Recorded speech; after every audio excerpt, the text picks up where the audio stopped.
Hello అండి, నమస్తే. నేను మీ Suma. Welcome back to our channel honey foods and vlogs. ఈరోజు మన ఛానల్లో సింపుల్గా ఓరియో ఐస్ క్రీమ్ని ఎలా ప్రిపేర్ చేసుకోవాలో చూద్దామండి. పిల్లలు చాలా ఇష్టంగా తింటారు. తప్పకుండా ఒకసారి ట్రై చేసి చూడండి, చాలా టేస్టీగా ఉంటుంది. ఈ ఐస్ క్రీమ్ చేయడం కోసమని 10 రూపీస్ ఓరియో బిస్కెట్ ప్యాకెట్స్ 2 తీసుకున్నానండి. ఇప్పుడు వీటిని ఒక కవర్లోకి ఇలా వేసుకొని క్రష్ చేసుకుంటే సరిపోతుందండి. మిక్సీ జార్లో వేస్తే మరీ మెత్తగా పౌడర్ అయిపోతాయి. ఇలా మనం కవర్లో వేసి క్రష్ చేసుకుంటే మనకి ఇలా పీసెస్గా బాగుంటుందండి. మనం ఐస్ క్రీమ్ తినేటప్పుడు తగులుతూ బాగుంటుంది ఐస్ క్రీమ్ టేస్ట్ అనేది. నెక్స్ట్ బౌల్లోకి 1 కప్పు విప్పింగ్ క్రీమ్ తీసుకోవాలండి. నేను ఇక్కడ విప్పింగ్ క్రీమ్ తీసుకుంటున్నానండి. మీరు దగ్గర విప్పింగ్ క్రీమ్ లేకపోయినా అమూల్ ఫ్రెష్ క్రీమ్ ఉంటుంది కదండి, ఆ క్రీమ్తో కూడా ఇదే ప్రాసెస్లో ట్రై చేయండి. ఐస్ క్రీమ్ బాగా వస్తుంది. నేను ఇక్కడ బీటర్తో బీట్ చేసుకుంటున్నాను. బీటర్ లేకపోయినా కానీ విస్కర్ ఉంటే విస్కర్తో అయినా బీట్ చేసుకోవచ్చండి. నెక్స్ట్ ఈ క్రీమ్లోకి 1/3 కప్పు షుగర్ పౌడర్ని వేసుకొని అంతా కలిసేలా ఒకసారి బీట్ చేసుకోవాలి. షుగర్ పౌడర్కి బదులుగా మీరు కండెన్సర్ మిల్క్ ఉంటే యాడ్ చేసుకోండి. టేస్ట్ అనేది బాగుంటుంది. ఐస్ క్రీమ్ ఇంకా రిచ్గా ఉంటుందండి. ప్రజెంట్ నా దగ్గర కండెన్సర్ మిల్క్ లేదు, అందుకే షుగర్ని యాడ్ చేశానండి.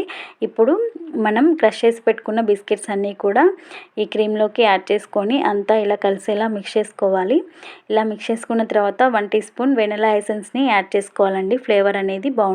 Ice cream vanilla essence flavour ice క్రీమ్లో బాగుంటుందండి. ఇలా యాడ్ చేసుకొని అంతా మిక్స్ చేసుకున్న తర్వాత మనం ఐస్ క్రీమ్ ప్రిపేర్ చేసుకోవాలనుకున్న బాక్స్లోకి ఐస్ క్రీమ్ మిక్చర్ అంతా కూడా వేసుకోవాలండి.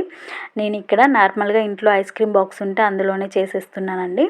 మీరు ఇంట్లో ఏ బాక్స్ ఉన్నా కూడా చేసుకోవచ్చు. ఇలా బ్యాటర్ అంతా వేసి 2 టైమ్స్ ట్యాప్ చేసుకొని పైన ఓరియో బిస్కెట్స్ పీసెస్గా కట్ చేసి పెట్టుకున్నానండి. గార్నిష్ కోసం బాగుంటుందనేసి, పిల్లలు ఇష్టంగా తింటారని. ఇలా క్లింగ్ ర్యాప్తో ర్యాప్ చేసుకోవాలండి. ఐస్ క్రీమ్ బాక్స్ని ర్యాప్ చేసుకొని పైన టైట్గా ఉన్న మూతను పెట్టుకోవాలి.